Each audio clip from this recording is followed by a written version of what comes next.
Masih bersama kami dalam Berita Banjarmasin. Bagi Anda yang baru bergabung, berikut Berita Banjarmasin utama hari ini.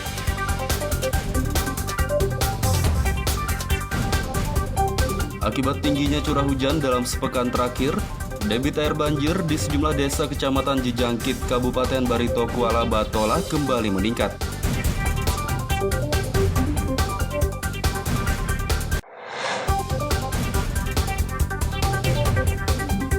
Warga di kawasan Jalan Tembus Mantuil, Banjarmasin Selatan, mengeluhkan jalan rusak akibat dilintasi angkutan bertona seberat.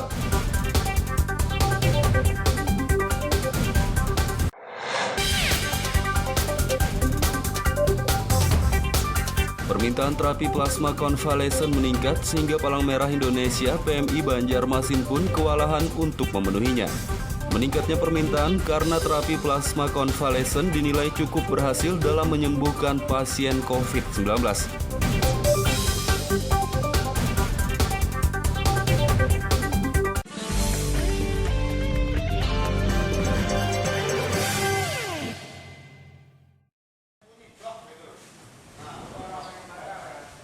Permintaan terapi plasma konvalesen meningkat sehingga Palang Merah Indonesia PMI Banjarmasin pun kewalahan untuk memenuhinya. Meningkatnya permintaan karena terapi plasma konvalesen dinilai cukup berhasil dalam menyembuhkan pasien COVID-19.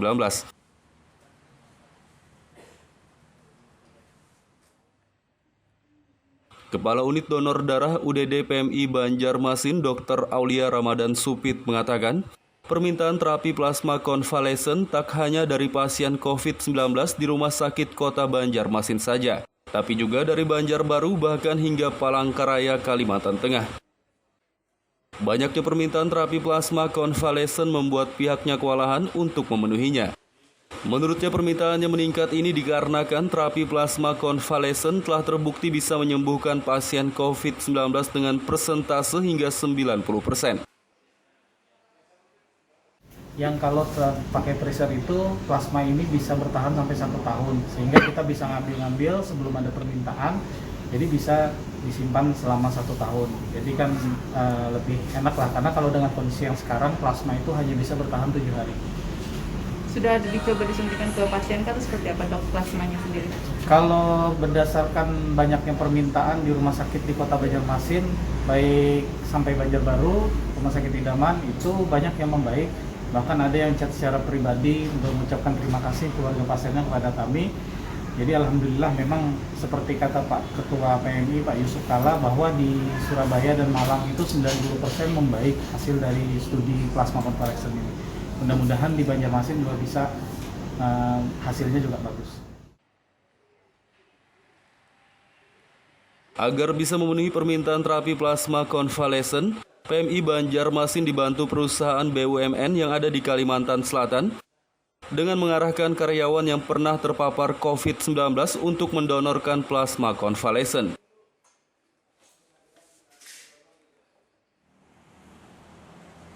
Dari Banjarmasin, Muhammad Lutfi Darlan dan Zoanda Adriani melaporkan.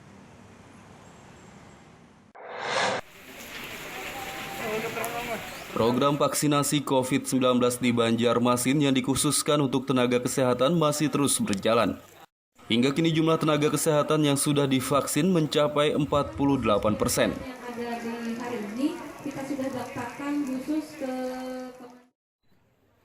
Kepala Dinas Kesehatan Banjarmasin, Mahli Riyadi mengatakan vaksinasi COVID-19 untuk tenaga kesehatan berjalan lancar dan pelaksanaannya masih berlanjut.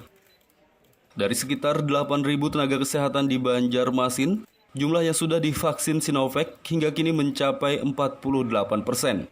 Ia berharap program vaksinasi berjalan lancar hingga selesai dan bisa membuat pandemi COVID-19 berakhir.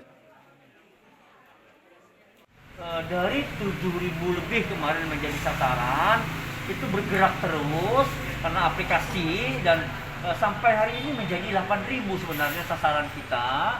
Dikurangi orang-orang yang penyintas atau yang sudah terkonfirmasi positif itu, ya tentu ini menjadi target kami. Dan target yang paling banyak juga ada pada Rumah Sakit UIN, ya, karena di sana banyak sekali dokter dan perawat. kita mendukung mereka untuk melaksanakan kegiatan vaksinasi setiap hari dan terbuka juga untuk para lansia bagi tenaga kesehatan. Sementara itu, setelah tenaga kesehatan, program vaksin COVID-19 juga akan diberikan untuk pelayanan publik seperti TNI Polri, guru, perbankan, karyawan swasta, dan pedagang.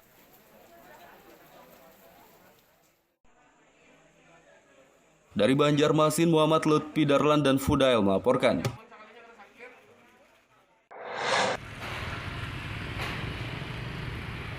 Warga di kawasan Jalan Tembus Mantuil, Banjarmasin Selatan, mengeluhkan jalan rusak akibat dilintasi angkutan bertona seberat.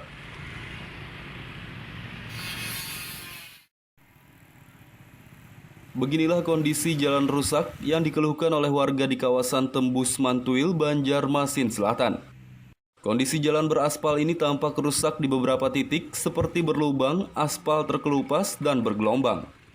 Warga setempat Sahri mengatakan kerusakan jalan sudah terjadi sejak beberapa bulan yang lalu dan membuat warga terganggu saat melintasinya.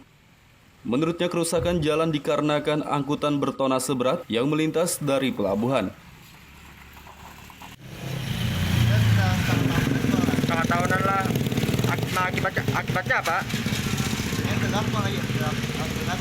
Alat berat lah. Tanjakan lah, berdebu kalau hari panas berdebu atau bagaimana?